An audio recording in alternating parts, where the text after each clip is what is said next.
Satan's favorite weapon against you is to weaken you. I've noticed this year and last year that this season that Satan has been trying to weaken God's people. And we see this. This is what he desires to do. And in the Bible depicts Satan as a tempter to basically undermine the faith and the strength that God is giving his people. We see this as an example in the first book, which is in Genesis, with the fall of man, with Adam and Eve, how he came to tempt her. Not just tempt her, but to weaken humanity. You can look at Peter specifically. It is shown that Satan wanted to sift Peter. We know this because Jesus warned Peter. He said that Satan would try to sift him like wheat, and that's Luke the 22nd chapter and 31st verse. Basically implying a test of one's faith, a test of one's character, a test to weaken where you are strengthened or where you're supposed to have strength. Satan's primary goals and the thousands and millions of various attacks that he tries to give us is the number one thing is to weaken you. If he can weaken you and get you in a vulnerable place, he's able to take down your faith. It's by faith that we move and we live throughout this life and we serve God. So weakening us and tearing down our faith, weakening our faith is what sustains us.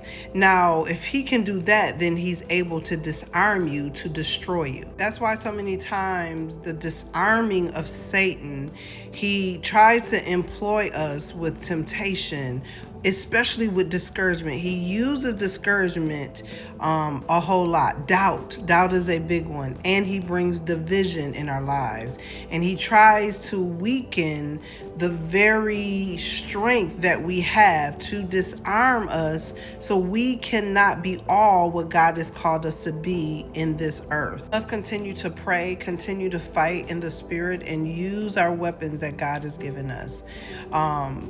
God, remember, when we are weak, that shows the strength of Christ. It shows the strength of God. Although we don't like to be weakened by the enemy, and there are moments where we are in vulnerable places. In 2.1 seconds, I will fall, Lord. I'll be there, y'all. Keep praying. Stay on your knees. God hears you. He knows our hearts. He will send the strength that we need. It is through our weakness where we are able to see the strength of God work through us and move through us. We don't have to fall to the ploys of the enemy. Discouragement, not just discouragement, but distraction is huge. Satan will bring so much distraction in your life to try to wear you down, to weaken you, to get you in those vulnerable places where you're not strengthened in God. You're no longer reading your word. You're no longer praying. You're no longer doing the things to keep your spirit built up in God. Stay committed to falling on your knees. Stay committed to fasting and denying yourself unto God. He hears us. He knows. In this moment of weakness, he will strengthen you. It may not look like the strength that you really want, but he is supernaturally sending power and strength unto your spirit. Do not fall to the enemy. The enemy will tell you everything in the book. He will tell you you ain't a child of God. You know you a child of God. You rethinking, am I a child of God? Stay on your knees. Stay fasted up.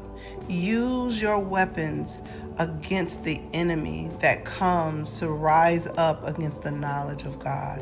God knows all, he sees all, and he has your best interest at heart. God does not want us to fail. Some of us be like, do you want me to fail? Sometimes you get to thinking, Lord, at some point, do you want me to fail? Because I'm about to fall quick. But understand that he knows, he sees, and when we are in those weak moments, when we are in that vulnerability, he is our strength. His strength is made perfect through us.